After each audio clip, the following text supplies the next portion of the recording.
నమస్కారం అండి. నా పేరు డాక్టర్ శ్రీకాంత్ రాజు.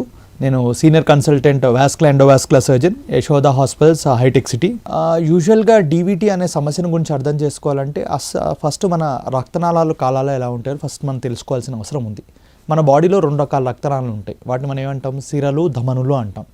ధమనులు ఏం చేస్తాయి? మంచి రక్తాన్ని గుండె నుంచి తీసుకొని వచ్చి కాలుకి ఇచ్చిన తర్వాత చెడు రక్తం ఏదైతే ఫామ్ అవుతుందో అది సిరల ద్వారా మళ్ళీ పైకి వెళ్తాయి. ఈ పైకి వెళ్ళే సిరల్లో కూడా 2 రకాలు ఉంటాయి.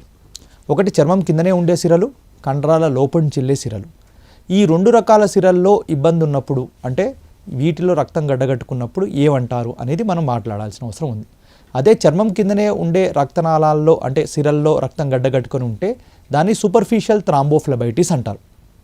అదే కండరాల లోపల నుంచి వెళ్ళే సిరల్లో ఒకవేళ రక్తం గడ్డగట్టుకొని ఉంటే దాన్ని మనం డీప్ వెయిన్ థ్రాంబోసిస్ అంటాం. యూజువల్గా డీవీటీ ఎందుకు వస్తుంది అంటే యూజువల్గా 2 రకాలుగా వచ్చు. అంటే దాన్ని ప్రొవోక్డ్ డీవీటీ అంటాం, అన్ప్రొవోక్డ్ డీవీటీ అంటాం.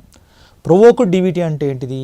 ఏ పేషెంట్స్ అయితే వారు నిత్యం చేయాల్సినంత పని చేయకుండా ఎక్కువగా లేజీగా ఉంటారు, అంటే బెడ్ రెస్ట్ ఎక్కువగా తీసుకుంటారో, for example like patients malaria fever వచ్చో లేదంటే వేరే ఇతరత్ర కారణాల వలన ఏదైనా మేజర్ సర్జరీస్ తర్వాతనో దాని తర్వాత ఎక్కువ బెడ్ మీదనే ఉన్నప్పుడు, లేదా కొందరు పేషెంట్స్ స్ట్రోక్ పేషెంట్స్ కావచ్చు, ఫ్రాక్చర్ తర్వాత కావచ్చు, ఎక్కువ నడవకుండా ఉన్నప్పుడు కాల్లో రక్తం గడ్డగట్టుకునే అవకాశం ఉంటుంది. అలానే కొందరు వ్యక్తులు ఎవరైతే లాంగ్ డిస్టెన్స్ జర్నీస్ చేస్తారో, ప్రొలాంగ్డ్ సిట్టింగ్ పొజిషన్లోనే కూర్చోవడమో లాంగ్ జర్నీస్ చేయడమో ఉంటుందో అలాంటి నార్మల్ వ్యక్తుల్లో కూడా కాళ్ళలో రక్తం గడ్డగట్టుకునే అవకాశం ఉంటుంది. అలా అయితే దాన్ని మనం ప్రొవోక్డ్ డీవీటీ అంటాం. అన్ప్రొవోక్డ్ డీవీటీ అంటే ఏంటిది? అంటే ప్రొవోకేటింగ్ ఫ్యాక్టర్స్ ఏవి లేవు. అంటే ప్రొవోకేటింగ్ ఫ్యాక్టర్స్ అంటే ఏంటి? అంటే ఇందాక మీకు చెప్పినట్టు లాంగ్ సిట్టింగ్, లాంగ్ స్టాండింగ్, లేదా లాంగ్ జర్నీస్, లేదా లాంగ్ బెడ్ రెస్ట్, ఇలాంటివి లేకుండా, అంటే కామన్గా ఉండే ప్రొవోకేటింగ్ ఫ్యాక్టర్స్ లేకున్నప్పటికీ కూడా ఒకవేళ డీవీటీ వస్తే దాన్ని అన్ప్రొవోక్డ్ డీవీటీ అంటాం. అది ఏ పేషెంట్స్లో అవుతుంది? ఏ పేషెంట్స్లో అయితే రక్తంలోని కొన్ని ప్రోటీన్స్లో సమతుల్యం సరిగ్గా లేనప్పుడు ఆ యొక్క రక్తం గడ్డగట్టుకునే అవకాశాలు ఆ యొక్క వ్యక్తుల్లోని సిరల్లో ఉంటుంది.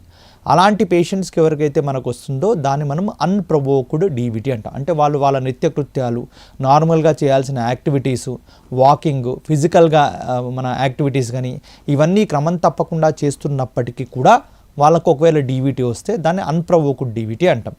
ప్రొవోక్డ్ డీవీటీ వచ్చిన పేషెంట్స్ ఎవరైతే ఉంటారో వారు అంటే వాళ్ళు ఎక్కువ బెడ్ రెస్ట్ తీసుకోకుండా నార్మల్ వాకింగ్ అనేది రెగ్యులర్గా చేయగలిగితే ఈ యొక్క డీవీటీ రాదు.